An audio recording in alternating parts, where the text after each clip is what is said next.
Next, we have our first panel discussion for gridXdays, and we'll be talking about how we can ensure a sustainable and socially just recovery from the coronavirus pandemic, and more generally about how we can guarantee a fair and equitable global climate action.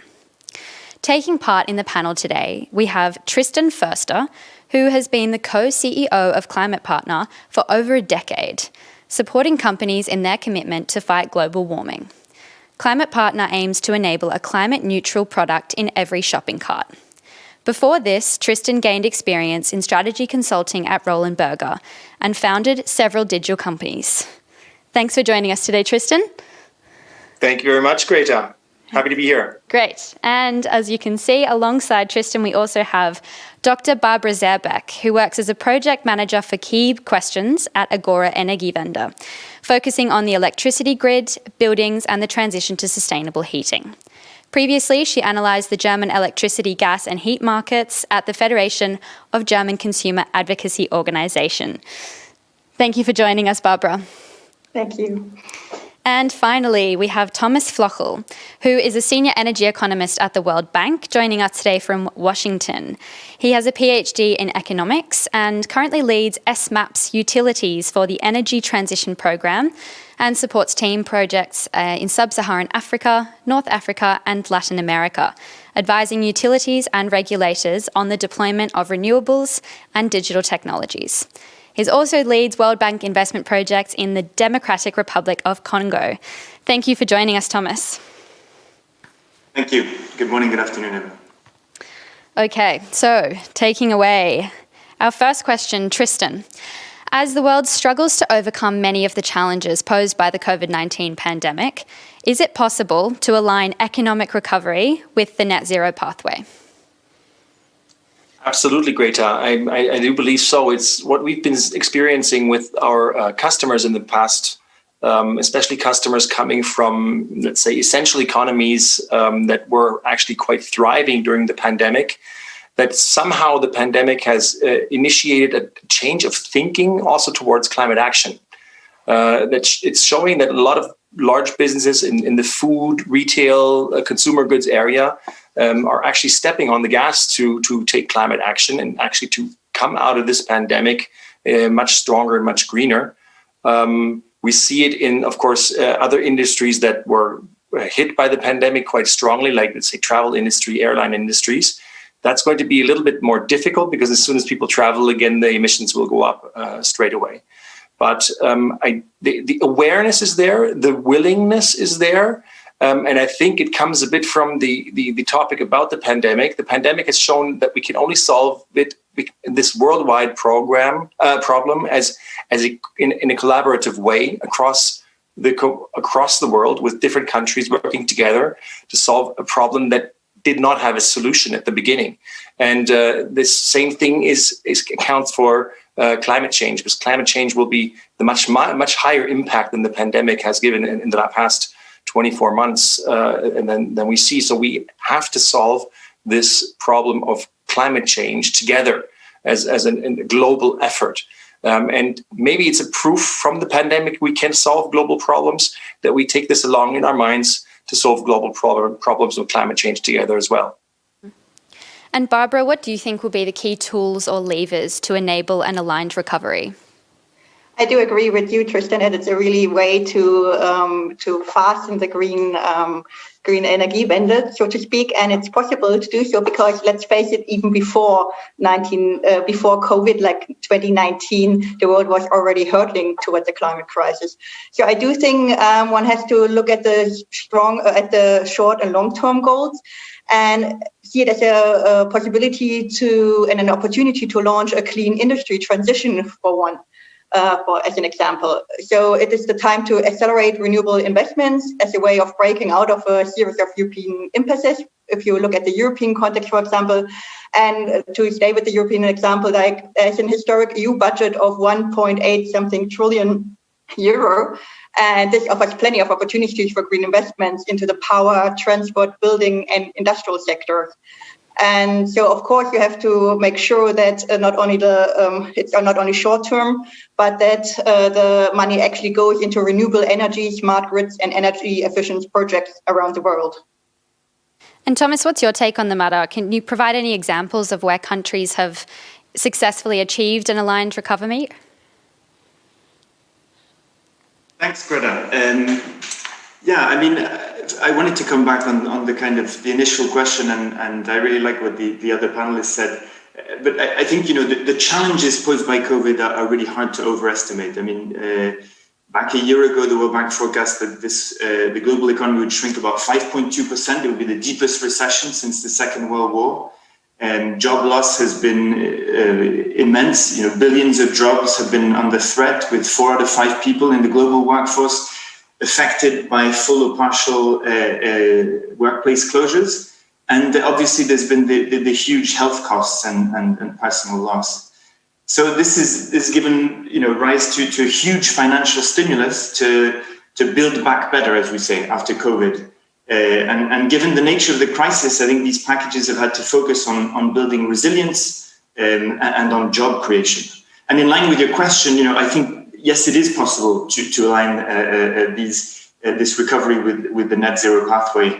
And in fact, there's been a lot of debate about how to build back better and greener. On the levers, I think that there's some very interesting research that was done by Oxford University, looking at 400 different kind of stimulus packages post the 2009 crisis. And they identified 5 types of policies and packages that could really help to deal with these crises. There were, clean physical infrastructure investments, and building efficiency spending, education training investments, natural capital investments, and then clean R&D spending. To come to examples, taking from the developing world, because that's where we work at a lot with our clients are at the World Bank. And I wanted to take Morocco as an example. The government has been investing in projects that target the creation of a sustainable ecosystem, and that really maximizes the positive impact of the projects in the region. And that, I think, is really what the post-COVID recovery has taught us, is that every project that is proposed will have to be evaluated on its capacity to develop this, the sustainable ecosystem, build the jobs, and provide also R&D investments and human resources, so that these projects can then provide sustainable development and growth. And in Morocco, for example, the development of the Noor solar plant, with the creation of Mazen, which is now a reference in the regional international scene for renewable energies, and which was supported by the World Bank at the time to develop this through supporting them with concessional financing. This has really been an example of a type of project that can not only develop these kinds of growth, but also develop the skills and the expertise to engender sustainable growth for the economy. Thanks, Thomas. And Tristan, can you provide any examples of where companies have enabled simultaneous economic growth and sustainable action? Well, great. If you look at it economically, and that's assessed by indices, for example, like the Dow Jones Sustainability Index, you can actually see it in the numbers that businesses who take sustainability seriously and really implement it into their DNA as a company, these companies are more successful, building capital and building revenues and actually top line and bottom line as well, more profits. And these are ranked also, and you can really see that on indices like this Dow Jones Sustainability Index. The big question is, what is cause and effect here? Maybe these more successful companies generally just do more sustainability in a successful way as well. So it's not so very clear to be more successful that you're sustainable, or the other way around. Generally, we see it by several companies, no matter if they're small, medium-sized companies, or if they're larger companies. A lot are investing into the sustainability sector. And if you look at consumer goods, that's something that people can grab and it's more tangible. You see that the demand is there. So businesses are realizing if they do not, or if they're not able to deliver sustainable and climate-friendly solutions to consumers, they will miss out. So it's now a competition on sustainable goods and climate-friendly goods. So you see the shelves of retail stores filling with organic products, with vegan products, with the vegetable aisles are getting larger and larger. So you really see that the consumers are asking for this and are really opening their arms for this new sustainable sustainable products. And if you turn that around, that means if you are more successful in actually taking climate change seriously, adapting to climate change, reducing your energy consumption, being more efficient, turning to green energy, and actually changing the way you produce products and what kind of products you produce, that will be rewarded by the market. And that's what we're definitely seeing a shift taking place in. And the ones that are leading the sustainability shift in this climate action shift are definitely, we see them being more successful than other companies. Thanks, Tristan. And Barbara, what do you think can we learn from this, specifically in relation to the COVID recovery? Can we use it as an opportunity rather than a challenge?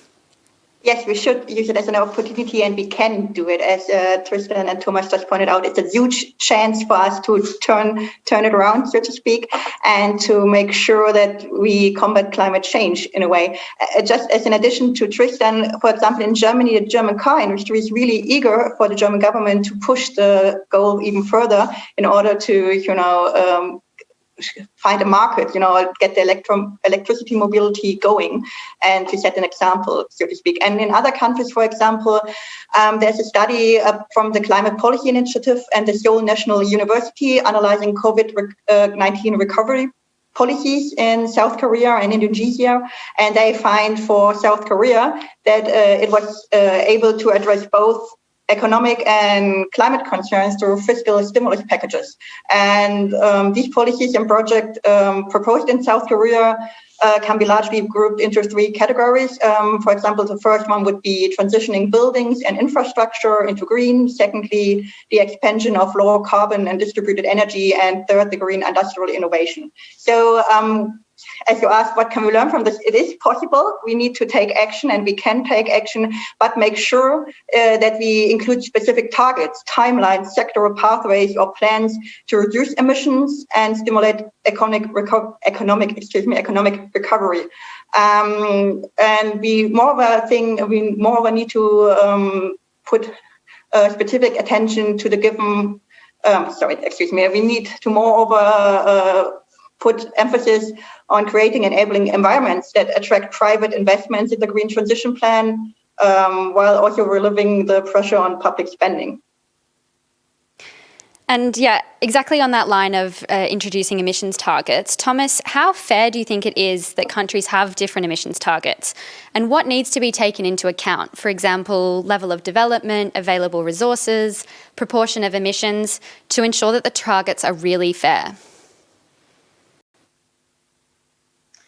Thanks, Greta. That's a phony question in some of these. I mean, look, I think it's unrealistic to expect otherwise. Countries are starting from different emissions levels and will have different constraints related to their emission targets. I mean, if you just take the energy sector, which is the sector I'm from.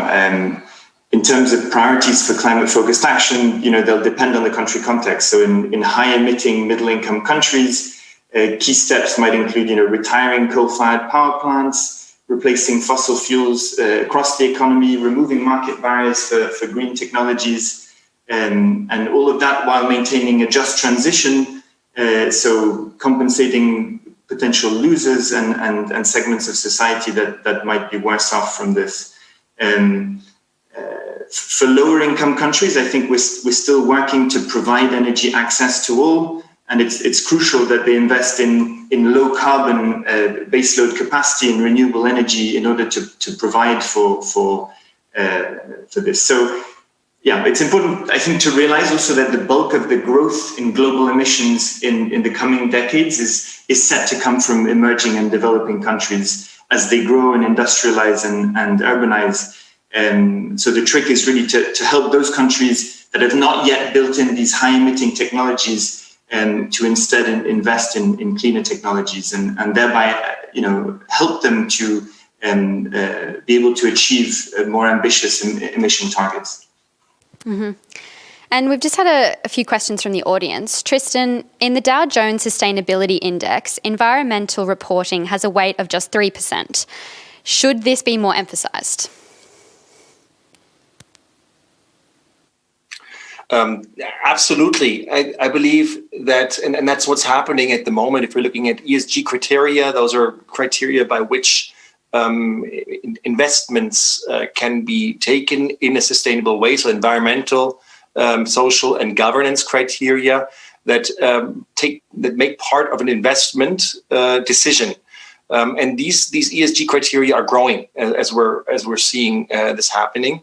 And the partition of these ESG criteria is also growing. So, and then that will be absolutely necessary to steer capital into the right areas. If you're only looking at criterion of profitability on your investments, but not on sustainability, you may make short-term windfall profits. Yes. But we have to set up a system or adhere to a system that you actually make long-term profits. And you see what's happening at the moment in different legislations, which is quite interesting and very surprising for me, actually. First indication that we had was that the family, the Rockefeller family, the main shareholders of ExxonMobil, actually sued ExxonMobil for not accounting for climate change risks in the business. Because they know if the business doesn't change, they will go out of business very, very soon, whilst strongly harming the climate. Second thing that's happened also in the UK in the Netherlands, is that Royal Dutch Shell has been sued by environmentalists that they are not ambitious enough about their climate actions that they're taking. And they won. So Shell had a fairly low target on reducing climate emissions over the next couple of years coming up. I think till don't quote me here, but I think something till 2030 they were only about 15 to 20% reductions of emissions. They said no, that you can't do that because you are postponing the risk into future generations. You're not taking responsibility, and you're part of actually the responsibility of contributing to climate change. And so, yes, it is absolutely necessary, not only in the Dow Jones Sustainability Index, but also in other indices to include these environmental risks and these climate change risks into their assessment. And the interesting thing is it's happening because the investors themselves are noticing, because companies like large pension funds, insurance companies, reinsurance companies, they have huge amounts of capital that they need to assess, that they don't assess short term, they assess them long term. And they need to make sure that this investment that they take has a long term return. And you can only do that if you know that you're investing into a decarbonized assets. So it's happening. And I'm absolutely, I say yes, that's the right question to ask. And in line with that, so you're saying that you're really seeing a change in the last few years. The movement is kind of picking up pace. One viewer asked, ClimatePartner's been around for quite some time, and now it's really picking up. How does it feel for you for that to be such a trend now and for it to really becoming kind of top of mind for a lot of people? It's exhilarating, absolutely. We've been around for more than 15 years, and we've been, let's put it this way, we're a for-profit company because that's just the way we want to work with other businesses together. But to be honest, the first 9 years, we were an involuntary non-profit company. So it really took a long time what we do is we enable other businesses to take climate action, just to put it simply. And just at the beginning, nobody wanted to. Nobody thought it was necessary. It was something for environmentalists, something for businesses, some family businesses that said, oh, I want to be a sustainable business, but it wasn't for the big ones. It wasn't until really, honestly, a 16-year girl took to the streets that things changed. And that was 2018 when your name cousin, or how you want to put it, Greta, took to the streets and started a movement with Fridays for Future. And I tell you a short experience I had. That was about, say, 6 years ago. I was invited to a trade fair to tell about a story of how businesses can take climate action. It was a huge trade fair in London, and honestly, 4 people appeared. And the one person was the organizer, the second person was the camera person, and the other 2 were 2 tourists who got lost and wanted to rest their feet. So, and I still held the presentation because I said, I'm here anyway. I'll just practice and I'll tell the story another time. Then I got invited to one of the largest e-commerce conferences in Berlin in 2019. So a year after Greta had taken to the streets, and I got a whole hour to tell the same story of how do businesses take climate action in the right way. And I was really nervous because I thought nobody's going to be coming again. It was like 5 minutes to start, and I had a room that fit 50 people. And after 70 people, they closed the doors and said no more, rien ne va plus, because it was full of people. And I said, what's happening here? And I held my speech. And then at the end, a gentleman got up and said, I'd like to contribute something. Why am I here? And I looked around and I saw there's all decision maker level people and entrepreneurs, managers. And he said, well, I'm here because last week, Thursday, I was sitting at the supper table with my, amongst others, 13-year-old daughter, who told me, Daddy, I'm going on strike tomorrow to strike for climate action. And he says, no, young lady, you're going to school. And she then got up and told him off a half an hour straight. And he said, okay, young lady, you convinced me, you can go on strike, and I'm going to go listen to this speech by ClimatePartner next week. And that's when I realized the room was filled with 70 parents. And parents are decision makers. And this is what happened. The children really changed the world and really changed the awareness for climate action. And this is why we're sitting together here. Otherwise, I'm afraid nobody would be listening to us. And this got into the boardrooms. It got into the media. It gets into the minds of society. And that's what changed also then for the businesses that notice they must take climate action because they now actually believe it's the right thing to do, but also especially because their stakeholders believe it's the right thing to do, their investors, their customers, and their competitors. And that's what's really giving an uplift to the whole topic. And I'm really grateful to be in the situation we are today, to be speaking to so many people wanting to take action. Yeah, it's great to hear. I love the idea of being name cousins with Greta Thunberg. Now, Barbara, does fossil fuel divestment really benefit the community? Meaning in which way? This was from the audience, so we will have to just interpret that how we will. Yeah, I think, but it's, let me put it this way, let's start what Tristan just said. Actually, the German Constitutional Court recently pointed out that Germany needs to make a stronger effort to guarantee the right of future generations to an intact environment. And I think that's an interesting turn of events, as we 2 months ago or 3 months ago, we still were speaking about, is it possible to be climate neutral by 2050? How should we do that? And now it's not, is it possible, but let's do it and let's actually get down to business, and make it work, make it happen. So I think that's really good that, as you said, it's like the future generations coming up and saying, hey, we have a right to a clean and intact environment is really pushing the agenda forward. And so, of course, the revenues, for example, maybe I related to carbon pricing.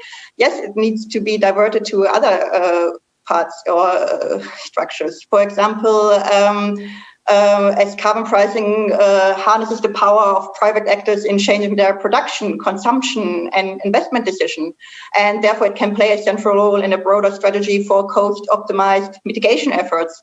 But that said, one needs to carefully look at each country in order to make sure carbon prices have an effect, that they are not, just there's a carbon price and nothing happens because it's too low. For example, for the German context, one solution could be to use the carbon price to decrease the German Renewable Energy Act, levy, like the EEG-Umlage. I hope I got it right, to furthermore decrease the German electricity prices, as electricity will be the main power source which will be used in the future across sector, as I said earlier on, like in the mobility sector, even in the building sector, so on. So lowering electricity prices will benefit all. But currently in Germany, to stay with this example, like the CO2 price lays with the tenant, and there's no split because the government decided against it. So what I want to say is one needs to fairly distribute costs and benefits while also resolving the so-called landlord-tenant dilemma. That, if I pay the CO2 price, while as tenant, I cannot do as much as the landlord could do in order to, decrease my CO2 share. For example, I cannot make the landlord change the heating system and so on. So I think we carefully must speak about, how to how to get the CO price, how to, get it back to the people, or provide incentives for people who can actually make a change, so they might make a change. Yeah, I completely agree. Thank you. And Thomas, speaking of carbon pricing and making it socially just, do we need to redistribute carbon pricing revenues to ensure that it is socially just? Or are there other methods?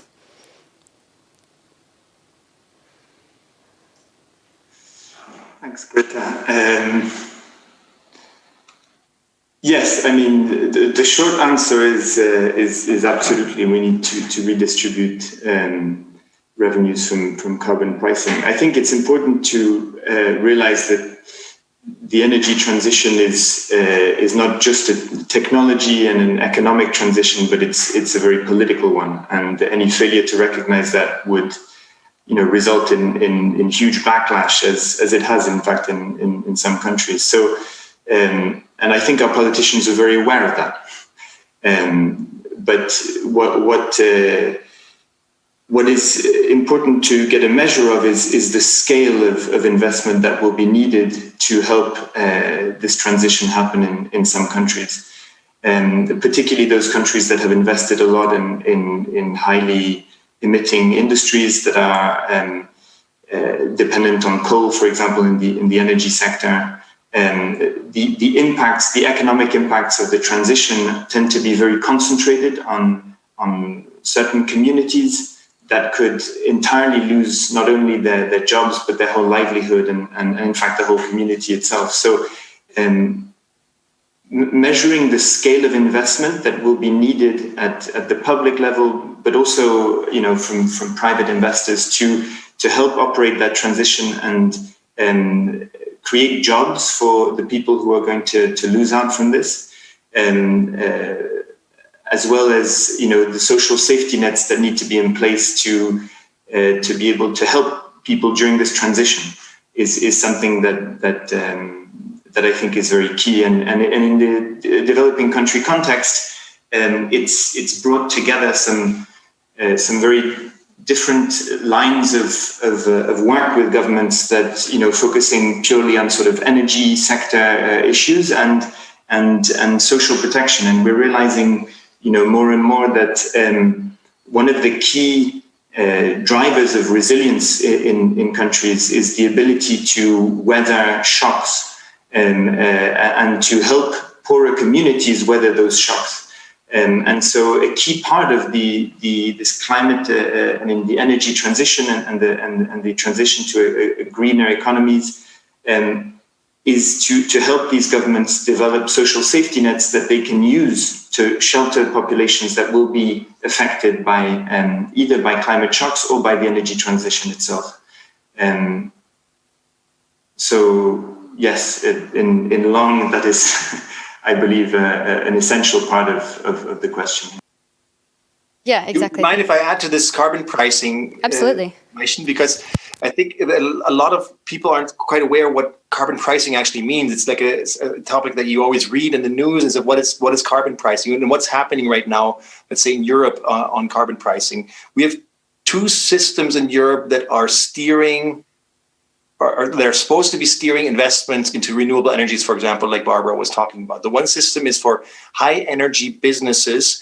They have to take part in a cap and trade system. So you have carbon emissions of 100% today. You are being forced by law to reduce these carbon emissions year on year.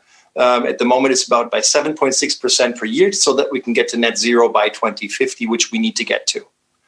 So if you produce more carbon emissions than you're allowed to, you have to buy carbon emission allowances through the stock market. So that forces you to spend money on something you don't want to spend money on. So it wants to force you to invest to reduce your carbon footprint. If you're better at reducing your carbon footprint than what you're allowed to sell these rights. And that's the carbon trading scheme that high energy companies have to take place in. I believe this scheme should be broadened to all businesses out there, because that's something where you directly have to change the way you do business, the way you produce products, in order to force you to reduce your carbon emissions. A second model is carbon pricing. And carbon pricing is nothing but I'm putting a tax on fossil fuels that I'm buying, that I'm purchasing. It gets more expensive. So it's more expensive to buy a liter of diesel. It gets more expensive to buy a liter of heating oil, like Barbara says, for people living in homes. It also gets more expensive for the diesel that you need as a business to run your cars.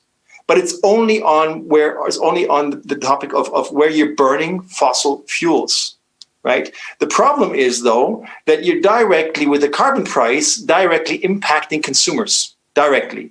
Because if in Germany, the commute is an average of 40 kilometers per day, people are driving their cars to their workplaces. So they're going to be directly affected by carbon pricing, and they have to pay more. Does that lead the automotive industry to switch to electric vehicles? Does it lead to utility companies building up infrastructure for electricity that's green? Not really. So it's actually really strongly impacting consumers in the end. Also in businesses, but businesses, they can transform. Can my 60-year-old mother, can she transform, buy a new car, electric vehicle? No, not right now. So this is what we have to help with, and there's two ways to do this. There's one way that just keep the system up, just to do it for everybody, but then pay back people that are in need, that cannot afford the higher carbon price, but need to get to work. And that's something, for example, our Green Party is thinking about how to do this. But that makes it really complex. So I would rather have a system that forces businesses to change than a system that forces consumers to change, but that they can't, where they don't have a choice to change at the beginning. Yeah, it's really... If I can even come back, I mean, and then we can move on, but I completely agree with Tristan. I think we've seen in many sectors that, in fact, regulation is very much of the most efficient tool to operate rapid change at the business level and at the production level, and that can then create a new standard that the industry can follow and consumers can follow to that. You know, bringing in just the developing country perspective, and the reason I was talking about social safety nets, many countries, because they don't have that ability to target assistance to the poor, use very inefficient tools to do that, such as subsidies for energy, for fossil fuels. So we're talking about a carbon price, which in some countries is where we're at, but there are many countries in the world where fossil fuels and carbon is subsidized. And it's subsidized because the government doesn't have the means to provide other methods of assistance to its population. And therefore, they resort to these highly inefficient and highly, environmentally destructive measures. So, yeah, just wanted to... And in line with that, Thomas, what responsibility do developed nations have to support developing nations.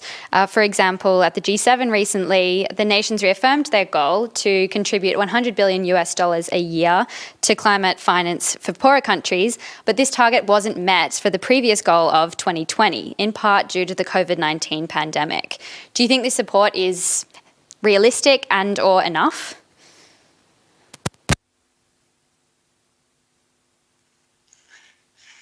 Another thorny question. Greta, I think, the part of this question is the kind of a cornerstone of the international climate architecture is the principle of, common but differentiated responsibilities and respective capabilities, which was inscribed in the 92 UN Climate Convention. And it's a very well established principle of international law, the idea that countries that have contributed more to climate change will need to contribute to it, to solving it more. I think there's also the fact that, three players are really responsible for about 70 to 75% of global emissions here, the US, China, and the EU. So, I think it makes sense to look at the cumulative actions of those particular actors and maybe plus India. But when it comes to the financing needs for supporting poorer economies in their transition, no, $100 billion a year will by far not cut it. I mean, before going down that route, and I think it's important to say that meaningful climate action does require scaling up of finance, but that this climate finance that is being pledged can really leverage much larger amount of financing from the private sector if it is deployed in a strategic way to de-risk some strategic investments in renewable energies and these kinds of projects. So this 100 billion can be used to leverage far more financing into the right sectors. But to give you an idea of the scale of the problem, we estimate that developing countries alone will need about $4 trillion per year in investments up to 2030 to build infrastructure to meet their development needs in a way that is sustainable and that is in line with climate goals. Wow, okay, very interesting. And Barbara, you've done some research on the mechanisms to enhance state and non-state actors' ability to influence policy making. Can you tell us a bit about what you found? Well, as I said, the fiscal stimulus packages, to make sure that the money goes where it needs to go and make sure that it's into green investments and not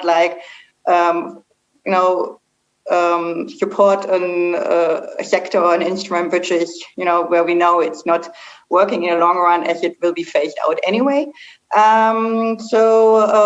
Short term or long term, for example, coming back to the heating sector, what this kind of the questions you were asking, looking, how can we, the tenant owner dilemma, how could they, maybe, for example, have look at the how we pay rent, for example. In Germany right now, it's that we pay rent to the landlord, and then we also pay the electricity bill as well as for heating. And one concept could be to just change the system in a way that we say, okay, the landlord has to pay for heating as well, for him to get an incentive to change the heating system as a whole. That's said though, but we cannot leave the landlord by himself, as living in a big city such as Berlin or in other cities, the landlord hardly has a chance to really look into, or has a chance but not the opportunity to change the heating system just on its own, as he cannot build in a heat pump if the building is not made for this or there's not enough space to do so. So actually, it's for the country, or at the local level, it is necessary to have communal, local district areas, or different mapping of different strategies to show where will be an area where heating pumps, or the heating district could be Fernwärme. I'm just missing the word for it. Exactly and then to make sure that there's a concept behind it, because investments into the building sector are long-term, which means if I now change the system decide for a new heating system, I will, the next time I have to decide on the new heating system will be in 20, 30 years, even if I'm lucky, even more years. And so we have to make the right decisions in order to stimulate change. So in 20, 30 years, we will not have the problem. We will not have the problem and make informed decisions now. And then that means also that not only the local level or the governmental level needs to, work on plans and communicate plans and what they envision for the cities or areas in general, but also, the landlords and tenants and everybody else needs to, like the industry and local stores and shops need to know what's coming, so they're able to react to it. So I think honesty is really a big point in this entire debate to let the people know, it's coming and it's really important. But we have to make a change. We want to make it as just as possible. But we need to. It's everybody needs to tune in, and not only in Germany, but also worldwide. It's not one country against the other, but like everybody, it's not a race against the different countries, but a race against time. So we all need to make a cumulative effort to share the burden and to make sure it's a green recovery strategy. And speaking of strategy, we've just heard a question from the audience. Tristan, do we need different strategies for different sectors? And if so, how can we find the right strategy? CO2 reduction parts. Pardon me? In terms of, CO2 reduction. Yes, for CO2 reduction, emissions reductions. The answer is a simple one. Yes, we do need different strategies for different sectors because it depends how you cut the sectors. If you're looking at the energy producing sector, it goes more along what Barbara was just saying. We have to find a way to shift over to completely renewable energy, and how to get this renewable energy also to the place of where do I produce it and how do I get it to where it's going to be used. So investing in grids, investing in production of renewable energy. If you're looking at the agricultural sector, we have a completely different carbon emissions problem, and that's things like working the land and having actually livestock causes a lot of carbon emissions in itself by methane production and other greenhouse gases apart from CO2. So there's a whole that's a real scientific issue and problem that we have to solve. And then you have by different sector. If you look at the travel industry, how do I make travel green? And so you're looking at the aviation sector that is looking into how do I actually produce kerosene in an organic and a carbon neutral way? Is there a possibility to do so? And then you have producing sectors where you're also talking a lot about renewable energies and talking about collaborating across multiple supply chains. Because if you're selling, let's say, a shirt here in Germany, this typical shirt has 11 tiers of supply chain steps of production for this simple product spread across the whole world. So how do I actually get collaboration into these globally networked supply chains in order to reduce carbon emissions along every single step? And the overall topic that is then for all industries to look at, and that's where we need collaboration across territories and industries, is in the end, by 2045, 2050, we will not yet be able to produce emissions free. So even if we are very, very optimistic about technology developing, which I am, there is exponential development coming, in the end, we will still have a carbon footprint left. And that's why we're always talking about net zero. In the end, we have to reduce through technology and investments as far as we can. But in the end, we'll still have, let's say, 20 to 30% of carbon emissions left of today's carbon emissions base. And we have to get this. How do we get this carbon emissions that we still produce? How do we get that sequestered, so taken out of the atmosphere in order to move forward? And that's where we all have to work on technology solutions there as well, because nature-based solutions, unfortunately, will not be enough. We'd love to be able to reforest all across the globe in order to have a nature-based solution to sequester carbon completely, because that's would be the best thing to do. But unfortunately, it's not enough yet. So we have to also steer investment into this kind of carbon sink technologies as well. And that's where we all have to collaborate. Mm. And owning in a little bit more directly on the energy industry, Thomas, it's clear that we need more renewable power installation. How can we best enable this?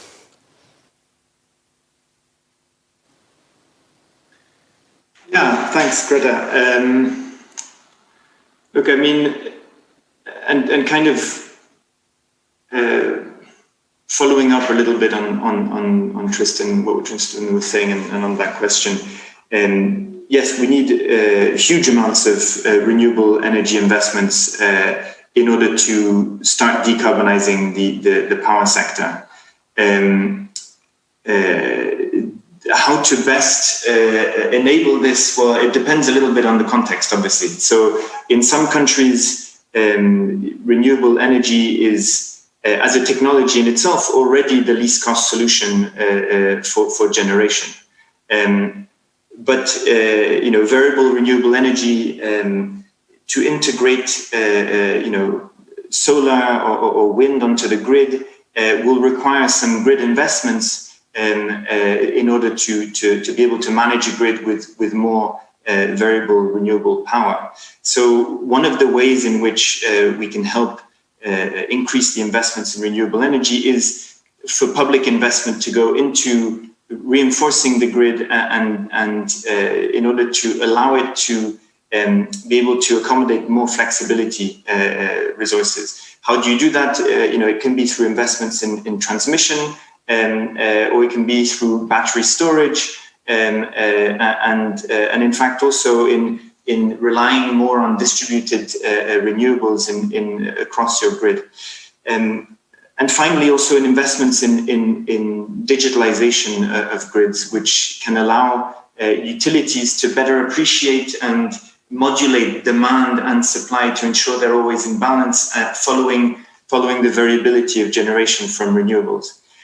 So that's really on the kind of investment side into the grids themselves. I think beyond that, in a lot of countries, investments are still limited by the risk factor that exists there, and so what the World Bank Group does in general is to provide also some financing to try and de-risk some of these projects, providing some grant money or some guarantees to reduce political risk or other sort of off-taker risks. In a lot of emerging economies, utilities are still rather financially fragile, and so cannot act as credible off-takers for renewable energy IPP projects. And so several financial mechanisms exist to backstop some of these payments. And in the longer run, working to help these utilities institutions become more financially viable and the sector more financially sound, and by reviewing, improving the efficiency of the utility, reviewing tariffs so that they can reach cost recovery, allowing these utilities to then get back to financial viability, is also a key factor in enabling these renewable energy IPP projects to come online. And then finally, I think there's an aspect that we always forget, which is the human aspect of this, and that goes both in investing in training and capacity building in a lot of countries where there is still not yet necessarily the understanding of how these renewables can be integrated into the grid and how to operate a grid with more, higher range of renewables. But it also comes on the consumer side. And in fact, for in the off-grid sector in Africa, for example, a lot of work has gone into educating consumers about the quality of different systems, but also about the fact that they can actually rely on having a solar home system rather than needing a connection to the grid. I think that applies across the board also. So yeah, I mean, investments in the grid and in how to operate the grid,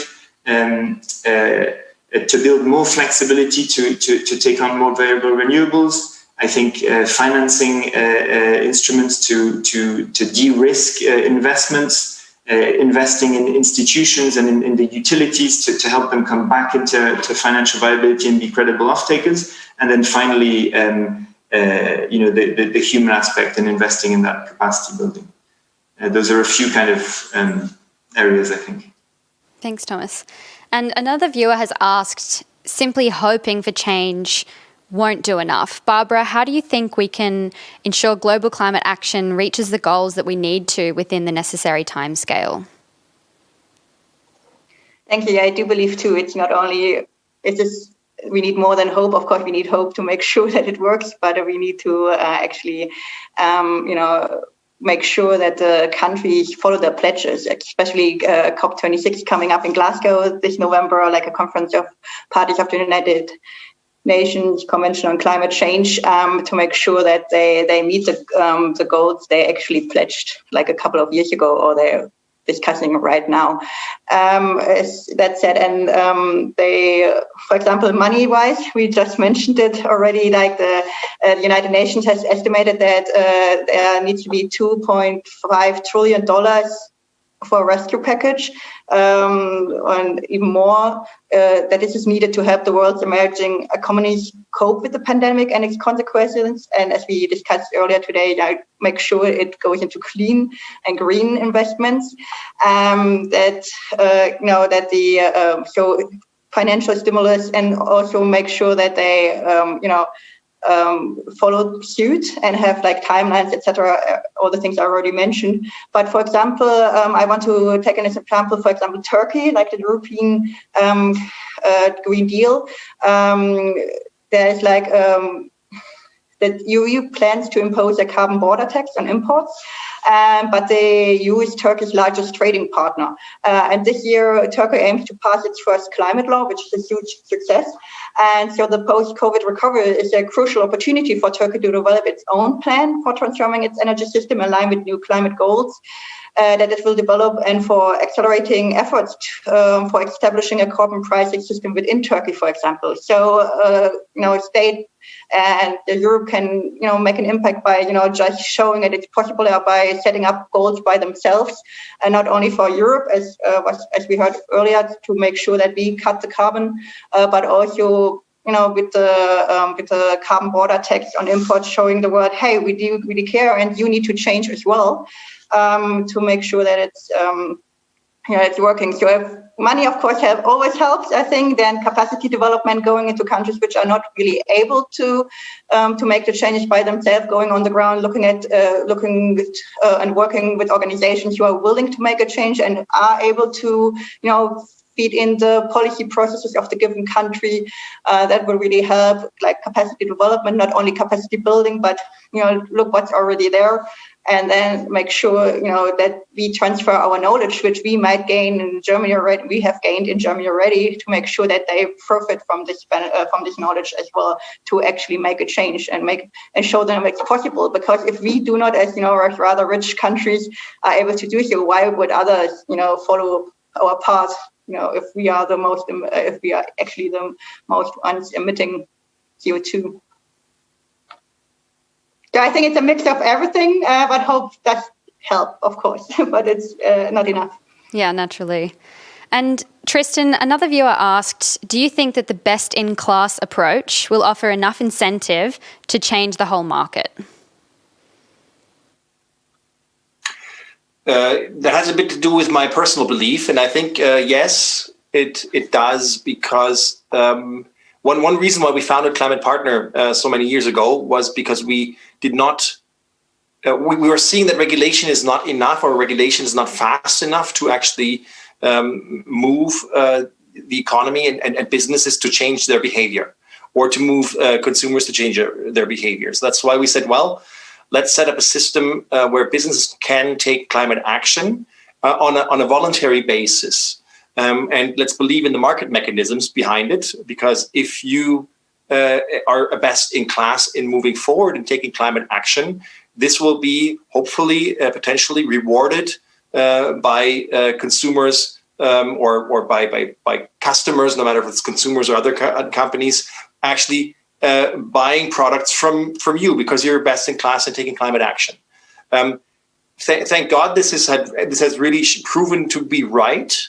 So we see that businesses that are taking best in class action there are showing the way of being the lighthouses of how to actually take climate action in business areas. And we're seeing that the consumers are voting by feet and actually moving towards buying products or supporting these businesses that are taking the right action. And this right away, of course, leads to competition, seeing this first best-in-class action and following suit. And that's just on the market side of things. If you look at countries, something like what Barbara said, if we're a country emitting, or as Europeans being among the top 3 carbon emitters, we're also among the top 3 most developed countries in the world that have already profited from industrialization, and we have sharp minds here that we should actually shift from thinking about how to build the next faster combustion engine car to how do I make a grid work and electric cars work. And if we do this in a best-in-class way, there will also be competition between countries. So if we see it already, if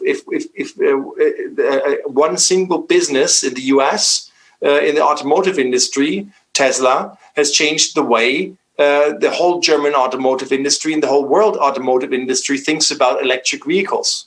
So they've actually shown, yes, it does work, and everybody says, oh my gosh, it looks like it is working.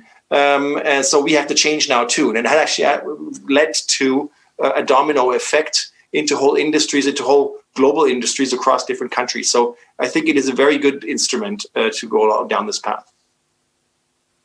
And Thomas, another viewer asked, how can we enable social and economic growth in developing countries and without fossil fuels?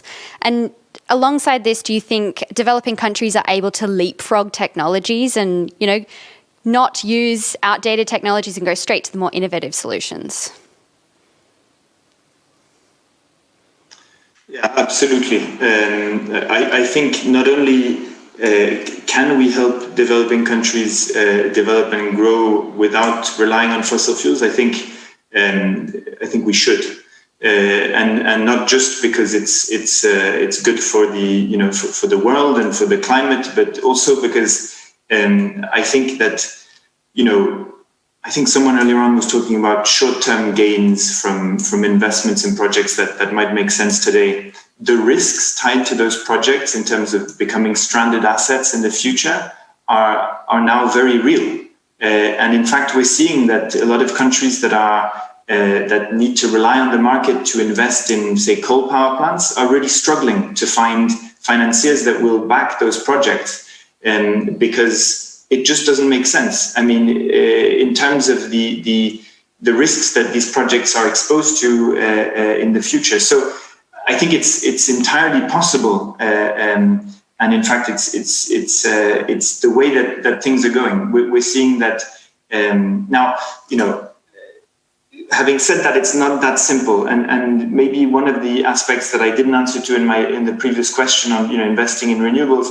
Renewables get you part of the way, but they cannot answer all the needs of all sectors, right? There are hard to abate sectors like typically the cement, aluminium, some of these other large heavy industries that resort to that need high heat processes for which today's technologies cannot answer.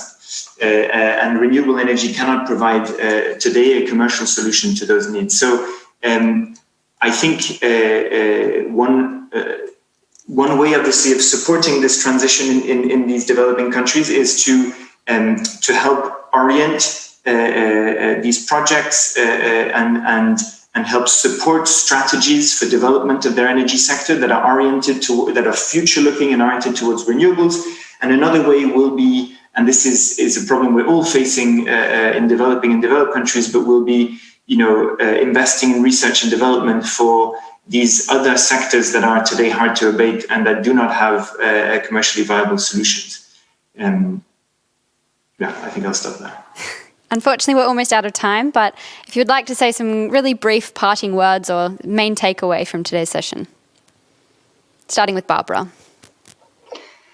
Well, thank you very much for inviting me to speak here, because I think it's a really interesting and important question on how to enable the just energy transition, not only in Germany, Europe, but worldwide. And I think it's a cumulative effort of most people and countries. And I think we have a starting point now, but with really now, let's get back to business, make it work, not only for the developed countries, but also for the rather, countries lacking still behind, rather because they do not have the resources yet, the knowledge, or because like the political wise is still, not working in a way that, the government makes the necessary changes. So, I hope that, that we'll take this as a motivation to get the work done. We do too. Tristan? So I think what is a signal is that we need to invest into the right things. And how do I had a question and another discussion once that says, well, we as consumers, we can't change anything. We had an example before. Greta Thunberg changed the whole world as a 16-year-old girl. So yes, we can change things. And by simple consumer choices, if we do this collectively, we can actually change the way that businesses think and where the way investors think and where the money is actually invested into. And if we take this decision to have to buy products that are more sustainable, that are, say, carbon neutral products, for example, or organic products, businesses will start investing into more sustainable solutions, and that can really get the domino game spread out across the world. So yes, we can do something, and we should start doing something. Absolutely. Thank you. And finally, Thomas. Well, thank you very much, first of all, for inviting us. This has been really a fascinating discussion, and looking forward to seeing the rest of the gridXdays. Look, I think, we've talked a lot about climate change. I think it's important to understand not just the changes, but the forces that are driving them. Climate change is ultimately a tragedy of the commons, and the solution has to go through collaboration. Collaboration is needed to invest in the right sectors, help economies that don't yet have the means to do so to do so. It's also needed to solve some very complex problems like markets and subsidy reforms. And finally, to invest in research and development to create the solutions that today don't exist. So we need more of these talks and then action. Agreed, definitely. Well, thank you all so much for your honest and open answers. There were some big topics discussed today, but I think we made some ground, and looking forward to more discussions in the future. Thank you. Thank you very much to everybody. Thank you. Bye.